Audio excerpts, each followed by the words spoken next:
ఓం నమో వెంకటేశాయ. ఓం నమో సీతారామచంద్ర పరబ్రహ్మ స్వరూపిణే నమ. ఓం నమ శివాయ. మనం ఈరోజు ఈ స్థితి ప్రకరణ ముగింపు చేసేస్తున్నాం. రేపటి నుంచి కొత్త ప్రకరణ మనం ప్రారంభిస్తున్నాం.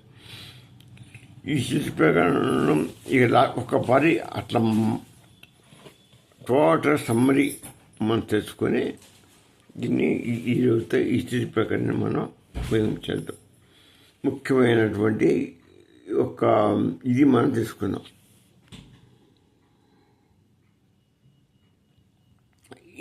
ఈ స్థితి ప్రకరణ మనం మొట్టమొదటి చెప్తున్నది ఏముంది అంటే, స్థితి ప్రకరణ మోక్షానికి ద్వారం నుంచి ఫస్ట్ నుంచి మనం అనుకున్నాం. స్వామి మొట్టమొదటి వైష్ణమాసుగా చెప్పారు అని స్థితి ప్రకరణ.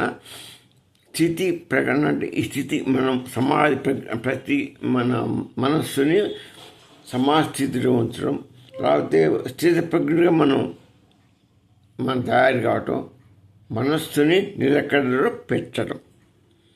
ఇది స్థితి ప్రకరణ అంటే. అది బాగా గుర్తుపెట్టుకోవాలి. స్థితి ప్రకరణ అంటే ఏదో ఒక స్థితిగా స్థితిలో ఉంటాం కాదు, మనస్సుని ఒక నిలకడలో పెట్టుకోవాలి. లేకపోతే స్థితప్రజ్ఞ నుండి లక్షణాలు వస్తాయి. స్థితప్రజ్ఞతగా ఉండాలి. బయట దానికి ఎటువంటి సంబంధం మనం పెట్టుకోకుండా మనసుని ఒకే చోట నిలపగలిగి మనం ఆ పరబ్రహ్మాన్ని ధ్యానించడం, ఆ పరమాత్మని సన్నిధిలో ఉండటం మనం ఆలోచించుకుంటూ ఉండాలి. బయట పడ్డం కానీ ఈ స్థితి మొత్తం ఉండకూడదు.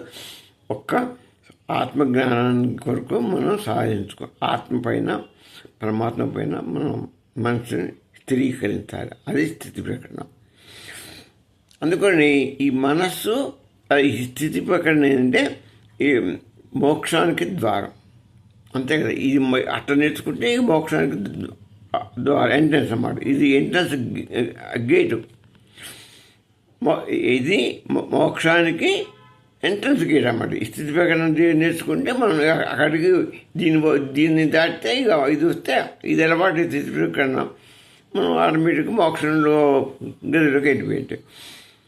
ఇక మన స్థిరత్వం లేకుండా జ్ఞానం రాదు. జ్ఞానం లేకుండా సమాధి స్థితి రాదు. సమాధి స్థితి రాకపోతే ఆత్మదర్శనం కాదు. ఆత్మదర్శనం కాకపోతే మోక్ష స్థితి రాదు. మోక్షం మనం పొందలేము. అందుకొరకనే మనం స్థితి ప్రకరణ చాలా ముఖ్యమైనది. ఇది ఎంట్రన్స్ ఆఫ్ మోక్షం అంటే అంతకంటే మంచి ఇంపార్టెంట్ గేట్ ఉంది. ఇక నెక్స్ట్ ఇక దర్శనమే. ఇక ఈ స్థితి ప్రకరణ దాడుతున్నాం అంటే మనం దర్శనం మనం పోయినట్టే. అది మనకు సింహద్వారంలో నిలబడ్డట్టు అన్నమాట. వెంకటేశ్వర స్వామికి మన సింహద్వారం దగ్గర పోతే ఎంత సంతోషపడతామో, ఈ స్థితి ప్రకరణ గేట్ దగ్గర ఉన్నాం మనం. అది దాటామంటే మనం అక్కడికి అంతర్ముఖంలోకి వెళ్ళిపోయినట్టు. ఇక ఈ వేద ఉపనిషత్తు ఏం చెప్తుందంటే, కఠోపనిషత్తు ఏం చెప్తుందంటే, ఉపనిషత్తులో యథా పంచావతి తంతే జ్ఞానాన్ని మనసా సహా, స్థితి ద్వారానే ఆత్మజ్ఞానం వస్తుందంటారు.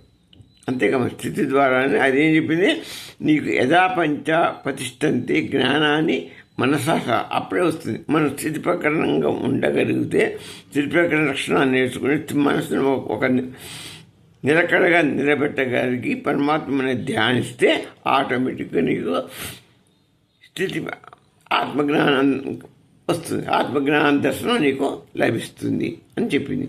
చాందోగ్య ఉపనిషత్తు కూడా అదే చెప్పింది. స్థితి కలిగిన వాడే బ్రహ్మస్వరూపాన్ని గ్రహిస్తాడు. స్థితి ప్రజ్ఞ సాధించిన వాడు మాత్రమే బ్రహ్మస్వరూపాన్ని సాధిస్తాడని చెప్పింది. ఇక బృహదారణ్యక ఉపనిషత్తు ఏం చెప్పింది అంటే, నీకు స్థితప్రజ్ఞత లభించినప్పుడు ద్వైతాలన్నీ పోతాయి. స్థితిప్రజ్ఞత కలిగితే నీకు ద్వైతం ఉండదు. ద్వైతం అంటే నీకు ఈ బంధనాలు ఉండవు. ద్వైతము ఎప్పుడు వస్తాయి ఈ బంధనాలు? నీకు ద్వైతం ఉన్నప్పుడు బంధనాలు, కష్ట సుఖాలు, సుఖము దుఃఖము, మా ఏదైనా వచ్చేంత ఒక మామూలు ఏది కలిగినా ఒక సంకల్పంగా గర్భిణి ద్వంద్వాతీతాలే అని. కాబట్టి ఈ ద్వంద్వాతీత రైతులు అవుతావు. ఎప్పుడు చిత్పక్కది ఉంటే నీకు సంకల్పం ఉండదు, సంకల్పం ఉండకపోతే నీకు ఆటోమేటిక్గా బంధనం ఉండదు, బంధనం ఉండకపోతే నీ మనసు అప్పుడు ఈ ద్వంద్వ అతీత రైతులు అవుతావు. అప్పుడు నీకు స్థితిప్రజ్ఞత లభిస్తుంది. ఇక స్థితిప్రజ్ఞత లభిస్తే నీకు ఆటోమేటిక్గా ఆత్మదర్శనం, ఆత్మదర్శనం అయితే మోక్షదర్శనం అని ఇప్పుడు ఉదాహరణ. అంటే దీన్ని బట్టి ఇప్పుడు వేదం ఉపనిషత్తులు కూడా సేమ్ థింగ్ చెప్తున్నాయి. విష్ణుమాస్ చెప్పింది ఫస్ట్ అది వేదార్థాన్ని అవి చెప్పినాయి అవే. గీత ఏం చెప్తుందో చూద్దాం. గీత కూడా యథా దీపో నివాతస్థో అంటే స్థితి కలిగిన యోగి, ప్రశాంత మనస్సు కలిగినటువంటి యోగి వాడు బ్రహ్మ సాక్షాత్కారాన్ని పొందుతాడు. ప్రశాంతమైన మనస్సు, ప్రశాంతమైనటువంటి స్థితి కలిగిన యోగి ఆటోమేటిక్గా ఆత్మదర్శనం అవుతుంది, మోక్షానికి అర్హుడవుతాడు అంటాడు. అంతే కదా, మీ ఆత్మ ఎప్పుడైతే మనస్సు శాంతపడుతుందో, స్థితి శాంతి ఉంటుందో అప్పుడు నువ్వు స్థితి ప్రకారం వస్తుంది. స్థితి ప్రకారం వస్తే మోక్షం అయింది మామూలుగా. ఇక రమణుల వారు ఏమంటారంటే, రమణుల వారు అంటే గౌడపాదుల వారు ఇద్దరిది ఒకటే ఇది. వాళ్ళు ఏమంటారంటే, రమణ మహర్షి చెప్తారంటే ఈ స్థితి అనేది మన యొక్క ఆత్మలో నిలకడ ఉంటాం. అంతేగా మరి ఈ స్థితి మనం పక్కన మనం సాధించగలిగితే నెక్స్ట్ ఆత్మ వైపు మన మనసు పోతుంది అన్నమాట. బయట నుంచి బంధించేసాం కదా. అంటే స్థితి లోపల మన మనసు లోపల అంతర్ముఖం పోయినట్టు. అప్పుడు నీకు నెక్స్ట్ కలిగేది ఏంటి? ఇక బహిర్ముఖం నుంచి అంతర్ముఖం పోయిందనుకో, ఆ జ్ఞానం స్వరూప జ్ఞానం అంటే ఆత్మజ్ఞానం కలుగుతుంది. ఆత్మ స్వరూప జ్ఞానం అంటే ఆ పరబ్రహ్మ స్వరూపం జ్ఞానం నీకు లభిస్తుంది. అందులో ఆయన స్వరూపాన్ని నువ్వు దర్శిస్తావు. గౌడపాదులు గారు ఇది స్థితి అనేది అంత మాయ.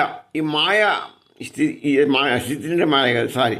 ఈ మన ఈ మొత్తం ఈ ప్రపంచకము, ఈ మనం చూసేటువంటి ఈ జీవత్వం, ద్వంద్వ సుఖాలు, జీవుడు పుట్టలేదు, నశించలేదు, పెరగలేదు, ఎంత ఉట్టిది అని చెప్తుంది మొట్టమొదటి గౌడపాదులు గారు. కాబట్టి అంతేంటి? మాయా కల్పితం, మాయ సృష్టి. దాని చూసి నువ్వు భ్రమపడుతున్నావు, దాంతో తాత్మ్యం చెందుతున్నావు. అది నువ్వు ఎప్పుడైతే ఈ మాయ సృష్టితో నువ్వు తాత్మ్యం చెందకపోతే అంతర్ముఖంలో పోతావు, నీకు ఆత్మస్వరూపం దొరుకుతుంది. తర్వాత మోక్షం ఇక నీకు ఆటోమేటిక్గా దొరికిపోతుంది అని ఆయన చెప్పినాడు. ఇక అంటే ఇప్పుడు వేదాంత స్థితి, మనం వేదాంతాలు ఏం చెప్తున్నాయి అంటే అది వేదాంత స్థితి అంటే అర్థమైందంటే వేదాంతాలు ఏం చెప్తున్నాయి? జ్ఞానస్థితి చెప్తున్నాయి. వేదాంత బోధ అంటే జ్ఞానాన్ని, నిశ్చయాన్ని మనకు బోధిస్తాయి. జ్ఞాన నిశ్చయం అంటే మనసు నిశ్చయం. ఇది సత్యం రా, ఇది మాయ వల్ల పుట్టింది, అసలు స్వరూపం వేరే ఉంది, నీకు మోక్షానికి నువ్వు అడుగు, మనసును స్థిరీకరణ చేయి అని మొత్తం చెప్పేదంతా వేదమే కదా.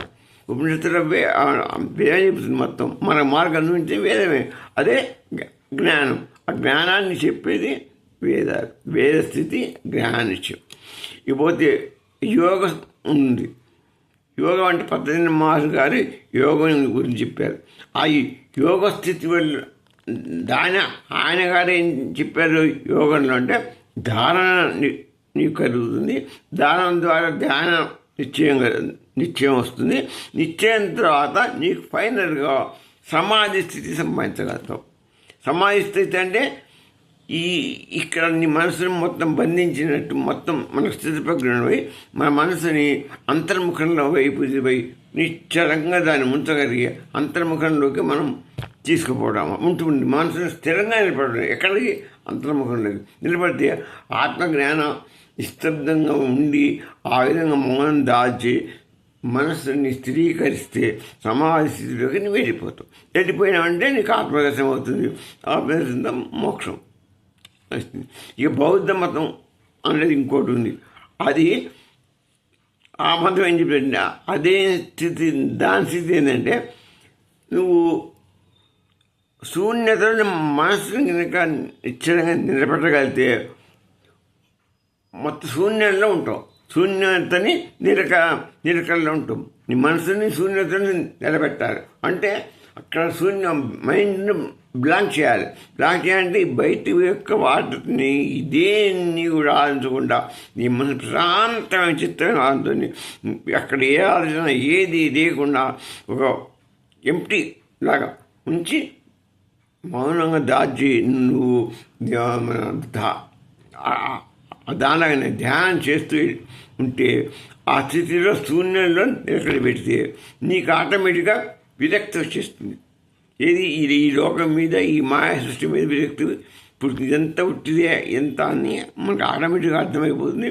ఈ మాయా సృష్టి మీద, దీని మీద మనకు ఆ భ్రమలు జరిగిపోతాయి. భ్రమలు జరిగిపోయి విరక్తి పుడుతుంది, వైరాగ్యం వస్తుంది. వైరాగ్యం వచ్చిందని ఆటోమేటిక్గా మళ్ళీ మనసు ఏమవుతుంది, లోపడిపోతుంది.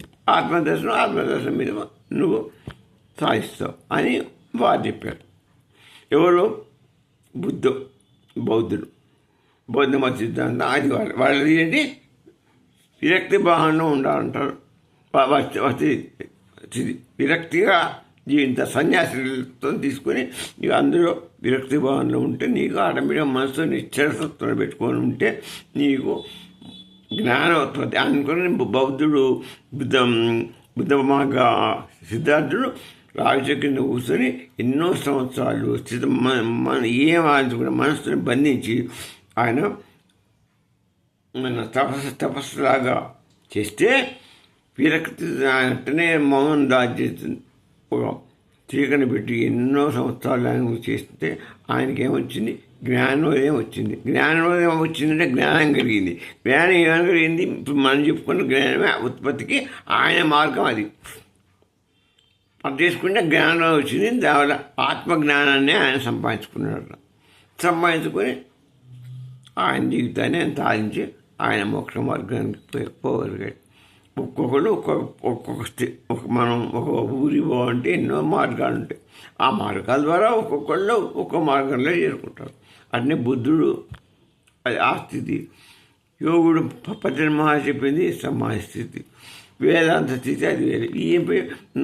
అందుకనే మనమంతా వేదాంత స్థితిలో ఉన్నవాడు. జనరల్గా మనం అందరం దేవుణ్ణి నమ్ముకొని ఎంత మన సనాతన ధర్మంలో ఉన్నాం కాబట్టి మనం ఏంటి వేదాంత స్థితిలో ఉన్నవాడు. అంటే జ్ఞానాన్ని ఇప్పుడు మనం చెప్పుకున్నంత వేదాంతమే. ఇప్పుడు మన వస్తుమ చెప్పిన బోధ అంతా వేదాంత బోధ. ఈ బోధలోనే మనం పాటిస్తాం. కాబట్టి వస్తువుడు ఏం చెప్పాడు చివరికి రాముడి కంటే, రామ స్థితి లేకుండా మోక్షం సాధ్యం కాదు. అదే చెప్తున్నాడు. మనం అనుకున్నదే చెప్పాడు. రామ స్థితి లేకుండా మోక్షం సాధ్యం కాదు. స్థితి కలిగిన మనస్సు బ్రహ్మానందంలో లీనమవుతుంది. బ్రహ్మానందంలో లీనమవుతుంది స్థితి కలుగుతుంది. స్థితి ద్వారానే బ్రహ్మస్వరూపాన్ని దర్శనం. బ్రహ్మాండం కలిగిన అర్థమైన బ్రహ్మస్వరూపం, ఆ పరమాత్మ స్వరూపాన్ని నీకు దర్శనం కలుగుతుంది. ఆ దర్శనాన్ని బ్రహ్మస్వరూపాన్ని గ్రహిస్తావు. ఆయన బ్రహ్మస్వరూపాన్ని, పరమాత్మ స్వరూపాన్ని నువ్వు గ్రహించగలుగుతావు. ఎప్పుడు బ్రహ్మానందంలో అదే బ్రహ్మానందం. ఇక ఆయన గ్రహించిన అంటే నువ్వు బ్రహ్మానందం పోయినావంటే ఆయన స్వరూపాన్ని గ్రహిస్తేనే నువ్వు ఆయన చూస్తే నీకు ఆటోమేటిక్ బ్రహ్మానందం వస్తుంది. ఆయన స్వరూపాన్ని చూపించామంటే మనలో ఉన్న చీకటి అన్ని పరాగలిపోతాయి. మనకు ఆటోమేటిక్గా బ్రహ్మానందం వస్తుంది. లైట్ వేస్తే మనకు వెలుగు వచ్చినట్టుగా ఆయన్ని చూడంగానే మనకు అన్నీ పోయి మనకు బ్రహ్మాండం లభిస్తుంది. అది చెప్పాడు ఆయన. ఇంకా మనం కొన్ని శ్లోకాలు కూడా చూద్దాం. ఇప్పుడు మనం ఎలాగో కొన్ని శ్లోకాలు ఈ స్వామి మనకి చెప్పింది దాని గురించి కొన్ని శ్లోకాలు చూద్దాం. లాస్ట్ ఫైనల్గా మంచి మంచి శ్లోకాలు కొన్ని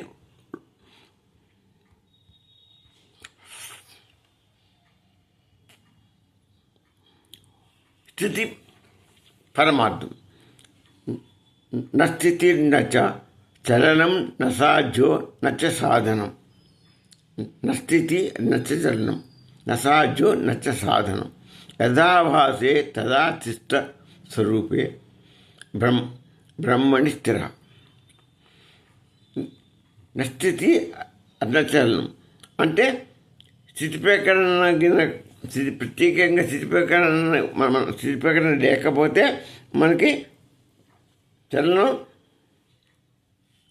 కాదు. అందుకని స్థితిప్రకరణ ఉంటే మనస్సు ఎక్కడికి చలనం ఉండదు అని చెప్తున్నాడు. నస్థితి చలనం, స్థితి ప్రకరణం ఉంటే నీకు మనసు ఇక చలనం ఇక అనేది నీకు స్థితి ప్రకరణలో ఇక నీకు ఎటువంటి మనసు చంచలం కాకుండా స్థితి ప్రకరణం అవుతావు. స్థితి ప్రకరణం సాధిస్తే నీకు అందులో ఉంటే పొందవలసిన అసాధ్యం.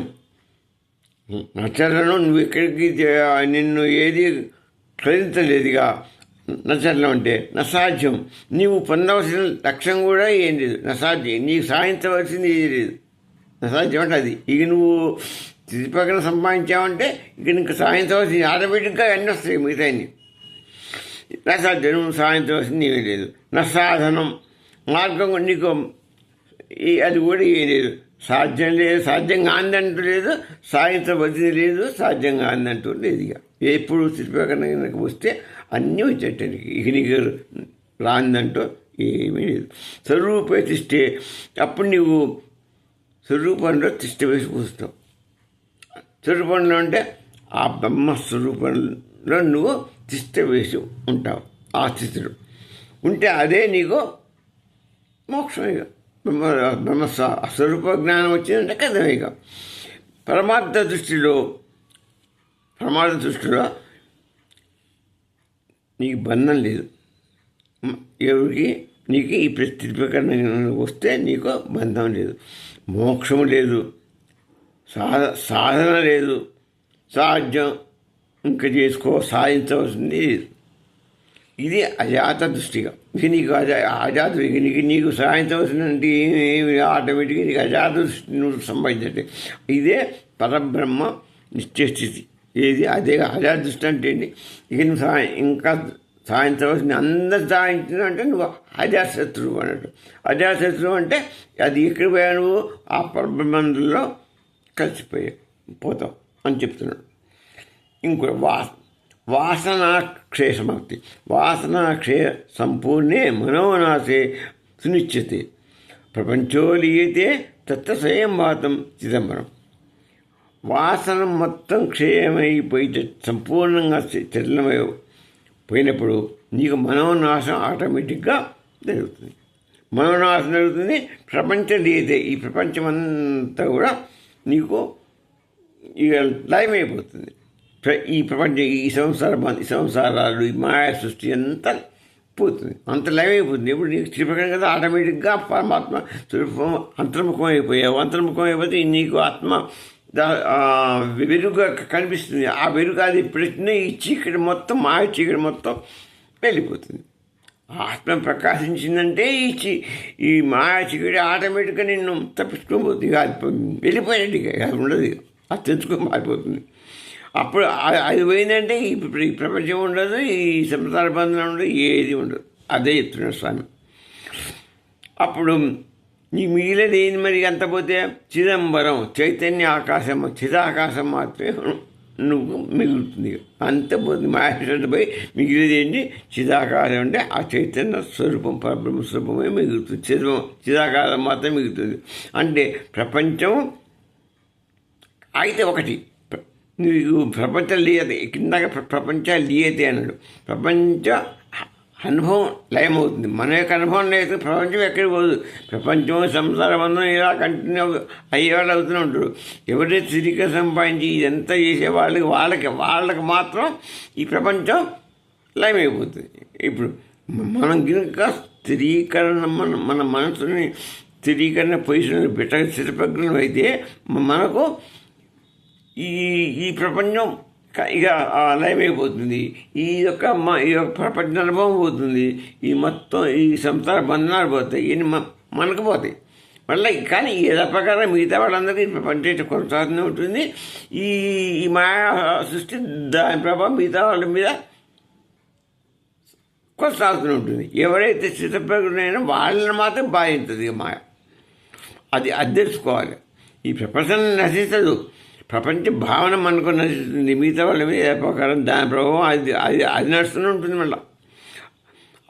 మనం దాంట్లోంచి బయటపడతాం. ఎప్పుడు స్థితిప్రజ్ఞ సంపాదించినప్పుడు మనం బయటపడి మనం పైకి మనం స్టెప్ ఎక్కామన్నమాట. మన స్టెప్ మారి మోక్షంలోకి ఆత్మజ్ఞానంలోకి వెళ్ళిపోతాం.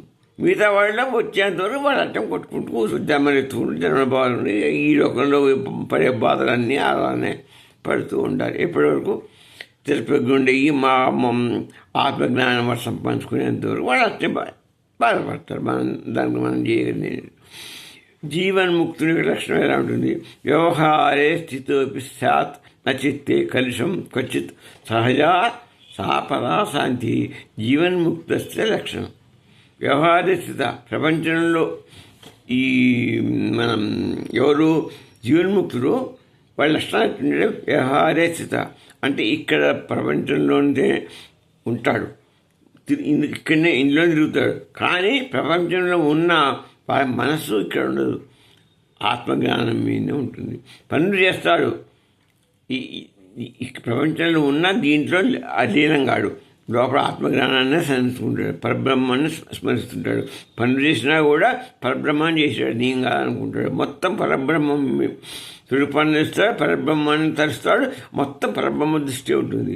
ఈ లోక దృష్టి ఇదంతా ఉండదు. కానీ ఇక్కడ కర్మ చేస్తూ ఉంటాడు, అన్ని క్రియ చేస్తూ ఉంటాడు. కానీ ఏది దేనికి అంటాడు. వాడే యోగి, వాడే గొప్ప యోగి అంటారు. ముని అన్న అతనే. ఆ జీవన్ముక్తుల్ని యోగులు అంటారు. ఆ యోగి అందుకు జీవన్ముక్తులు యోగులు కాబట్టి యోగి అంటే కృష్ణ పరమాత్మకి అంత ప్రేమ. నేను ఆయన వాళ్ళ హృదయంలో నేను ఉన్నా అన్నాడు. యోగి హృదయంలో నేనుంటాను, యోగి నా హృదయంలో ఉన్నాడంటాడు.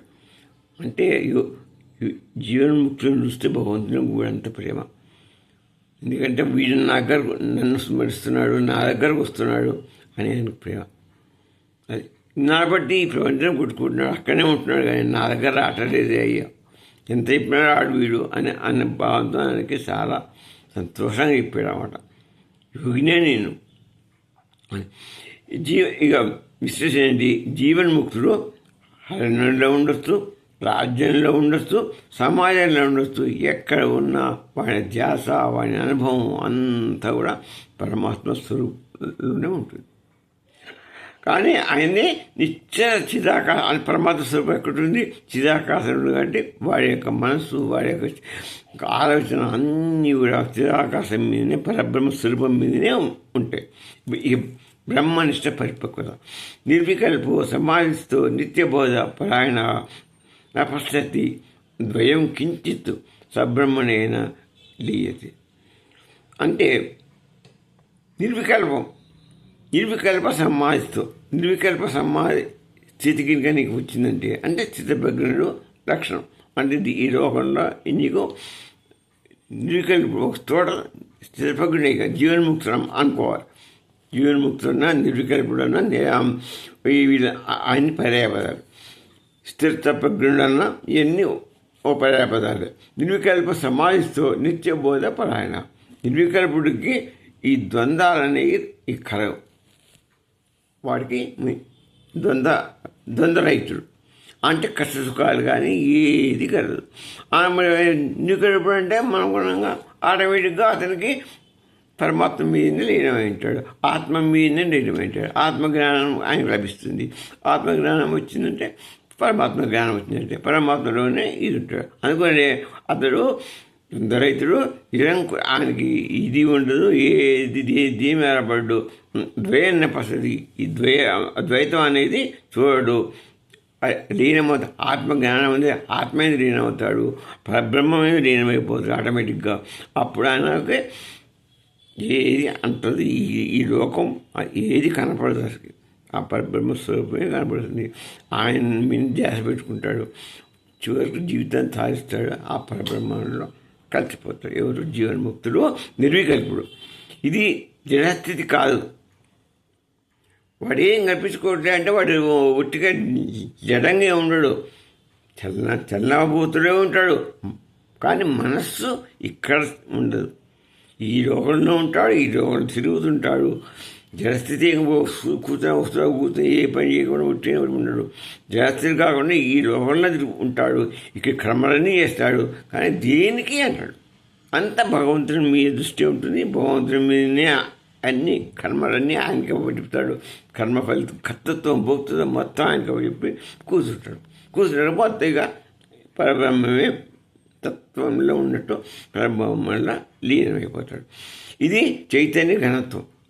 ఇది ఇట్లా ఉండేవాడు పూర్తిగా ఏంటి చైతన్యం మీద బాగా ఘనత్వం, మనసుని కాన్సన్ట్రేట్ చేసిన వాడు. ఇక స్థితి ప్రకరణం లాస్ట్ శ్లోకం. ఎత్ర విశ్రాంతి చిత్తస్య తత్రైవ బ్రహ్మదర్శనం అనిర్వాచ్య సా స్థితి శాంతి పరమానంద రూపిణి. ఎత్ర విశ్రాంతి చిత్తస్య, ఎక్కడైతే మనస్సు విశ్రాంతి తీసుకుంటుందో, నిశ్చలమైన శాంతిగా ఉంటుందో మనస్సు, అక్కడ ఎటువంటి భావం లేకుండా మనస్సు చిత్తప్రజ్ఞ కలిగి ఉంటుందో తత్వైవ బ్రహ్మదర్శనం. అప్పుడు నీకు బ్రహ్మదర్శనం అయినట్టే. బ్రహ్మదర్శనం అంటే ఆత్మదర్శనం అయినట్టు. అంతర్ముఖం పోయి ఆత్మదర్శనం ఆటోమేటిక్గా అయిపోతుంది. అనిర్వాచ్యాసి స్థితి శాంతి. అటువంటి అనిర్వచనమైనటువంటి ఈ సామాన్యంగా మాటలతో చెప్పడానికి వర్ణించేటువంటి శాంతి నీకు లభిస్తుంది.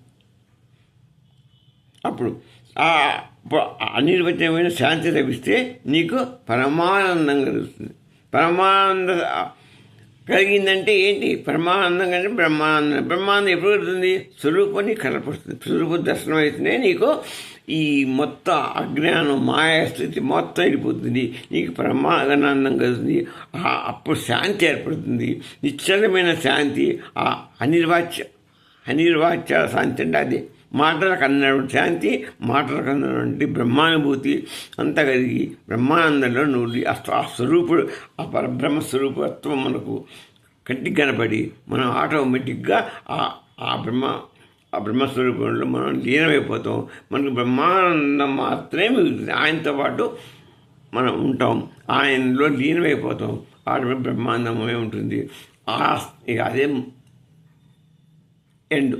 కాబట్టి మనకు కావాల్సిందే ముక్తి మార్గం అదే. కాబట్టి విశ్రాంతి ఇస్తే మనస్సు ఎప్పుడు విశ్రాంతి ఉంటుందో అప్పుడు బ్రహ్మసాత్కారం అంటే పరబ్రహ్మ సాక్షాత్కారం అవుతుంది. వర్ణనాతీతంగా అనుభవం ఉంటుంది. బ్రహ్మానందాన్ని పరమానంద రూపిణి అంటే పరమానందాన్ని మనం పరమానంద స్వరూపమైనటువంటి ఆ సత్పురుషుని సచ్చిత్ స్వరూపుడు ఉన్నాడు. ఎవరు ఉన్నారో శాశ్వత స్వరూపుడు ఆయన. ఆ శాశ్వతమైన వాడు ఆయన సద్గణ సిద్గణ స్వరూపుడు. ఆయనని మనం దర్శిస్తే అసలు మనకు ఆ భాగ్యం అనేది మనకు ఆనందం మన మాటలు చెప్పలేమండి. ఆ మాటలు మనకు అసలు ఆనందం తెలియదు. ఈ ఆనందం ఇదంతా మాయా ఆనందం, క్షణిక ఆనందం. ఈ లోకంలో ఉన్నది ఎంత కూడా మనం చూసే ప్రతి ఆనందం, ఈ స్వరూపం ఎంత కూడా మాయా స్వరూపం, మాయా సుఖాలు, మాయా కష్టాలు ఎంత మాయ. ఆయనలో చూసినప్పుడు మనం అనుభవించే అనుభూతి ముఖం మాత్రమే సత్యం. అందుకనే మనం ఏం చేయాలి? మరి ఆ అనుభూతి మనం శాశ్వతమైన అనుభూతి కలిగిస్తూ మనం చేయవలసిన పని ఏంటంటే మనస్సును బంధించుకోవాలి, మనస్సును లయం చేయాలి, మనస్సును మనం బంధించాలి. మనస్సుని స్థితిప్రజ్ఞ లక్షణం ఒక ఎటు కలకుండా స్త్రీకరణ చేస్తే మన స్థితిప్రజ్ఞం అయితే వాసనలు ఆటోమేటిక్గా అన్నీ పోతాయి. మన చిత్త బాక్స్ ఎంప్టీ అయిపోతుంది. అప్పుడు ఇంకా ఎటువంటి మనకు ఈ రావు, ఏవి సంకల్పాలు కానీ రావు. చిత్తపక్ష సంకల్పాలు ఆటోమేటిక్గా ఇక మనసు స్థిరీకరణ అవుతుంది. స్థిరీకరణ అవుతే నీకు ఏమవుతుంది? జ్ఞానం వస్తుంది. ఆ జ్ఞానంలో నీకు ఆత్మ ప్రకాశిస్తుంది. ఆత్మ ప్రకాశం కాగానే నీకు బ్రహ్మజ్ఞానం ఆటోమేటిక్గా ఎంటర్ అవుతుంది. ఆ బ్రహ్మజ్ఞానం ఎంటర్ అయిపోయిందంటే నువ్వు చిదాకాశంలో చేరిపోతావు. చేరిపోయిన తర్వాత చిదాకాశంలో సత్పురుషుడిని దర్శనం అవుతుంది.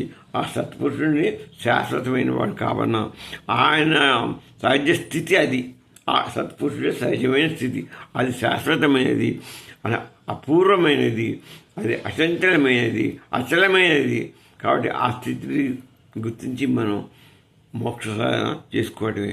కనుక అది దాంట్లో మనం చెందాలనుకున్నాం. అందుకే వస్తువారికి రాముడు చెప్పాడు, రామా ఆ చిదాకాశంలోకి పోయిన వాడికి అటువంటి జ్ఞానం ఉంటుంది, అటువంటి అనుభూతి ఉంటుంది. ఆ అనుభూతి ఎవరో కాదు, సాక్షాత్తు ఆ స్వరూపాన్ని, ఆ జ్ఞాన స్వరూపం నీవేనయ్యా, నీవే చిదాకాశానివి రామా, నీవే ఆ చిదాకాశానివని ఆ ఆ పరబ్రహ్మ స్వరూపాన్ని నువ్వే, ఆ చిదాకాశంలో ఉండేది నువ్వే, అందరికీ నీవే మోక్షగతి. కాబట్టి ఓం పరబ్రహ్మ స్వరూపాయ నమ. ఓం సీతారామచంద్ర, అందుకున్న సీతారామచంద్ర పరబ్రహ్మ స్వరూపిణే నమ. ఓం స్వస్తి శ్రీ శివ. ఓం నమ శివాయ నమ. భక్తులందరికీ సౌభాగ్యం సుఖమస్తు.